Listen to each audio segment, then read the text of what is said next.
जुहार जय माँ समलेई केन्ता अछ सब आशा करछे समस्ते भलरे थिबो मुई भी भलरे अछे। आज आमर फैमिली जाऊँ संबलपुर जिले रे थिबा हुमा मंदिर। ई मंदिर के हुमा बकर मंदिर भी कहा जायसी। इनो बाहर स्टॉल माने लागिछे पूजा सामान सब मिलुछे। पूजा सामान धरी करी आमे चलनु मंदिर के।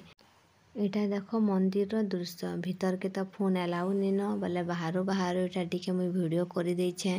ई मंदिर गुटे प्रसिद्ध तीर्थ स्थली भाबे परिचित। ई मंदिर के देखबार लागी गुटे आड़े 46 डिग्री ढाली करी अच्छे। आउ जेन साइड रू भी देखले टिके बंका एंता दिसुचे सेति लगी इटा होचे हुमा बकर मंदिर।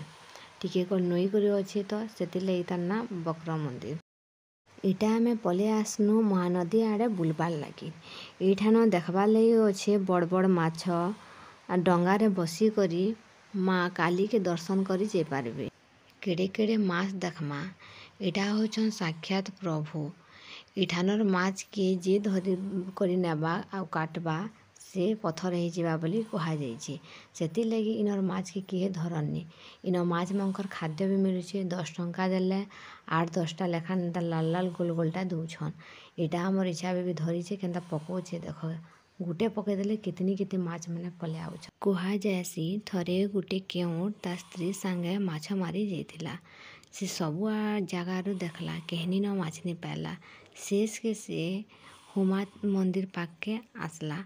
इठान देखला जे माछ माने गुर्दुटे सनसनाई जाउछन। माछ देखी गोटी ता स्त्रीटा जाल बिछाला आउ सेतरु माछ धरला।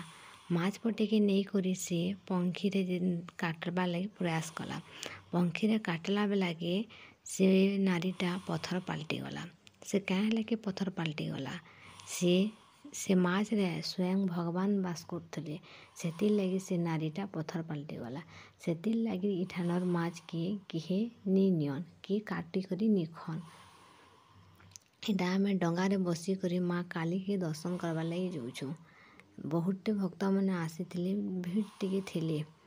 आउ ई डंगारू जदि जीवा लगी हेबा बोले 150-200 मीटर तक जे गले माँ काली के दर्शन करी हेबा।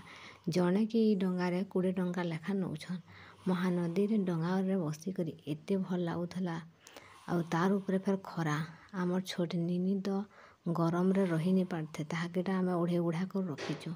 आर इच्छा तो खेलवा लगी केनता हे जाउछे पैन के छी जाउछे स्वेटर आउछे केते मजा करूछे। एटा देखो आमे पले आसनु माँ कालिनी के दर्शन करमा समस्ते। एटा होची से स्त्री लोक जे कि माछ काटी कर पत्थर हे जेथिले एबे भी तांकु इठान पूजा करा जाउछे।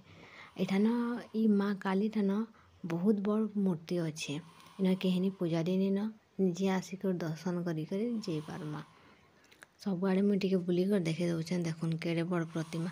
आमर इच्छा तो मुड़ के टेकी कर देखुछे फिर भी देखी नहीं पारुछे से एते सुंदर जगह।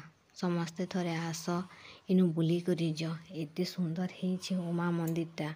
आउ उमा होछे बहुत प्रसिद्ध मंदिर। तार ना होछे उमा बकर मंदिर बहुत प्रसिद्ध। एठान के समस्ते थरे आस बुली कर ज महानदी ठान डंगारे बसी माँ काली ठान के भी आस समस्ते दर्शन कर। इच्छा भी चैनल के देखो बहुत प्रकार लाइक सब्सक्राइब शेयर कर। आर एंता नुआ नुआ वीडियो देखबा लागी आमको कमेंट कर। तार बाहरे आमे एंता नुआ नुआ वीडियो छाड़ी पारमु। जोहार जय माँ समलेई।